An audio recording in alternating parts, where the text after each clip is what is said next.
আল্লাহ রাসূল সাল্লাল্লাহু আলাইহি ওয়াসাল্লাম 63 বছর জীবন পরিচালনা করার পরে সাহাবায়ে কেরাম কোনোদিন জন্মদিন পালন করে নাই। এবং শুধু আল্লাহ রাসূল কেন, কোন সাহাবীর জন্মদিবস পালন করা হয় নাই।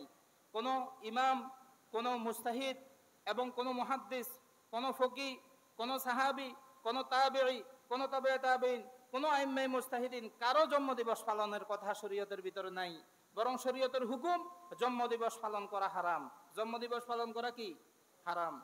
তাহলে আল্লাহ রাসূল দুনিয়াতে আগমন করার যে খুশি আছে, সেই খুশি আমরা অনুভব করতে পারবো, প্রকাশ করতে পারবো, পরস্পর আলোচনা করতে পারবো।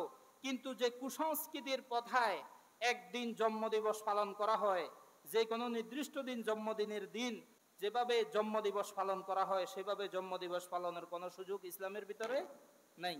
ইসলামের ভিতরে জন্মদিবস পালন করার কোনো সুযোগ নাই। এখন আসেন, জন্মদিবস যদি আমরা পালনই করি, 12ই রবিউল আউয়ালকে উদ্দেশ্য করে জন্মদিবস পালন করব। আল্লাহ রাসূল দুনিয়াতে আসছেন, খুশি প্রকাশ করব, জন্মদিবস পালন করব। অনেকে দেখি ফুলও দেয়, এখন সামনে ফুল রাখি জন্মদিবস পালন করে, মোমবাতি জ্বালাইয়া জন্মদিবস পালন করে। আরে পাগল, আল্লাহ রাসূলের জন্মদিবস এভাবে তোকে পালন করতে বলছে কে? তোর 3.5 হাত বোর্ডের ভিতরে আগে আল্লাহ রাসূলের সুন্নতগুলোকে বাস্তবায়ন কর। জন্মদিবস পালন করার দরকার নাই। এভাবেই আল্লাহ রাসূলের প্রতি সম্মান বহিঃ প্রকাশ হয়ে যাবে, ঠিক কি না? আমল না করিয়া মোমবাতি জ্বালাইয়া ফুল দিয়া জন্মদিবস পালন করে লাভ কি বলেন?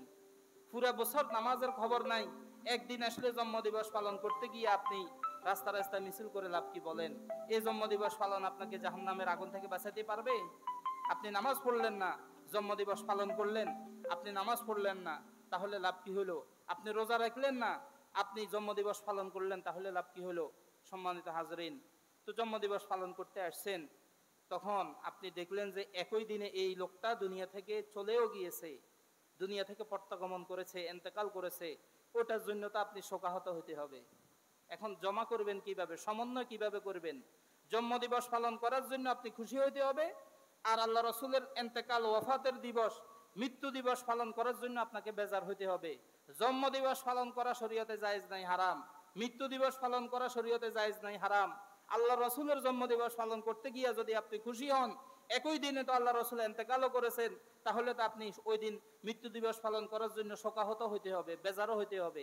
একই দিনে খুশিও হবেন, একই দিনে বেজার হবেন, সম্ভব কিভাবে? তাহলে দিনের ভাগ করেন। দিনের বেলায় জন্মদিবস পালন করবেন, রাতের বেলায় কি মৃত্যু দিবস পালন করবেন। দিনের বেলায় খুশি থাকবেন, রাতের বেলায় অসন্তুষ্ট হবেন। এছাড়াও হয়ে আসেনি, এটা তো জায়েজে নাই। আপনি এভাবে ভাগ করবেন কেন? অথবা এক বছর জন্মদিবস পালন করবেন আর আগামী বছর মৃত্যু দিবস পালন করবেন। যে জিনিসটা নাই সেই জিনিসটা আমাদের বাড়তি ইসলামের ভিতরে তৈয়ার করিয়া বেদাত আর কুসংস্কার সৃষ্টি করার কোনো প্রয়োজন নাই। তো এখন আল্লাহ রাসূল সাল্লাল্লাহু আলাইহি ওয়াসাল্লাম যে দুনিয়াতে আগমন করছেন, এটা আমরা খুশি। এই পরিমাণ খুশি দুনিয়ার আর কোনো কিছুর দ্বারা এই পরিমাণ আমরা খুশি না। সেই খুশির প্রতিফলন হিসাবে আমরা কি করব? আল্লাহ রাসূলের জীবনের সমস্ত সুন্নতগুলোকে আমরা নিজেদের জীবনে বাস্তবায়ন করব। তাহলে আল্লাহ রাসূল যে দুনিয়াতে যে মিশন নিয়ে আসছেন, যে চেতনা নিয়ে আসছেন, যে সংগ্রাম নিয়ে আসছেন, এটার প্রতি আমরা খুশি। বাস্তবায়নের দ্বারা সেটা প্রকাশ পেয়ে যাবে, ঠিক কি না? বাস্তবায়নের দ্বারা সেটা প্রকাশ পেয়ে যাবে। আল্লাহ রাসূল দুনিয়াতে আগমন করছেন, এটাতে আমি খুশি। এটা কিভাবে বুঝাইলাম? আমি আল্লাহ রাসূলের সুন্নতগুলোর ভিতরে কখনো হাত দিলাম না। আল্লাহ রাসূল দুনিয়াতে আগমন করছেন, আমি এতে খুশি, সন্তুষ্ট। কিভাবে? আল্লাহ রাসূলের দেওয়া যে সুন্নতি পোশাক আছে, এই পোশাক আমি কখনো ছাড়ি না। আল্লাহ রাসূল দুনিয়াতে আগমন করছেন, এতে আমি অনেক খুশি। কিভাবে আমি খুশি?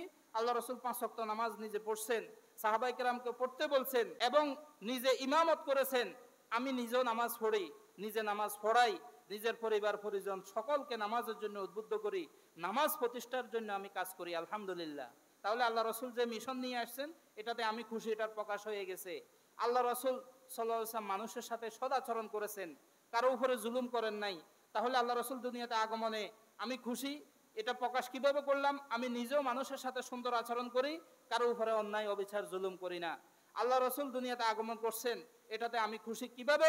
আল্লাহ রাসূল পেটে ক্ষুধার কারণে পাথর বেঁধেছেন, আমিও পেটে ক্ষুধার কারণে অন্তত অর্ধহারে অনাহারে যারা খাবারে কষ্ট পাইতেছে তাদের পাশে আমি খাবার নিয়ে দাঁড়াইলাম, ইয়েতিমের মাথায় আমি হাত বুলিয়ে দিলাম। তাহলে আল্লাহ রাসূল যে কাজটা করছেন, আল্লাহ রাসূল যেমন ছিলেন তেমন আমি থাকার মাধ্যমে আল্লাহ রাসূলের প্রতি আমি সন্তুষ্ট প্রকাশ করলাম। সম্মানিত হাজরিন, সব ভালো লাগে, দোয়া মুনাজাত ভালো লাগে, দুরুদ সালাম ভালো লাগে, মহব্বতের কথা, মায়ার কথা, মিষ্টি কথা, মিঠা মিঠা ওয়াজ ভালো লাগে। কিন্তু যখন শরীয়তের কড়া কথা আসে সেটা আমাদের ভালো লাগে না। যখন জিহাদের কথা আসে তখন আমাদের কাছে আর শান্তি লাগে না। আল্লাহ রাসূল শুধু জিহাদ মানুষকে করতে বলেন নাই, সাহাবায়ে কেরামকে জিহাদ শুধু করতে বলেন নাই, নিজে জিহাদের নেতৃত্ব দিয়া সিফা সালার হইয়া, সেনাপ্রধান হইয়া জিহাদের ময়দানে তিনি অবতারণা করেছেন। করেছেন কি করেন নাই?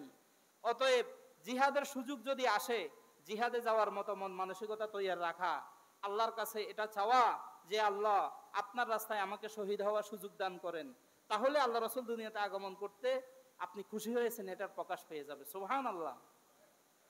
জিহাদের কথা শুনলে, জিহাদের সুযোগ আসলে যদি জীবন বাঁচানোর জন্য আপনি পলায়ন করেন, তাহলে বুঝতে হবে আল্লাহ রাসূলের আগমনে আপনি খুশি না, আপনি অসন্তুষ্ট।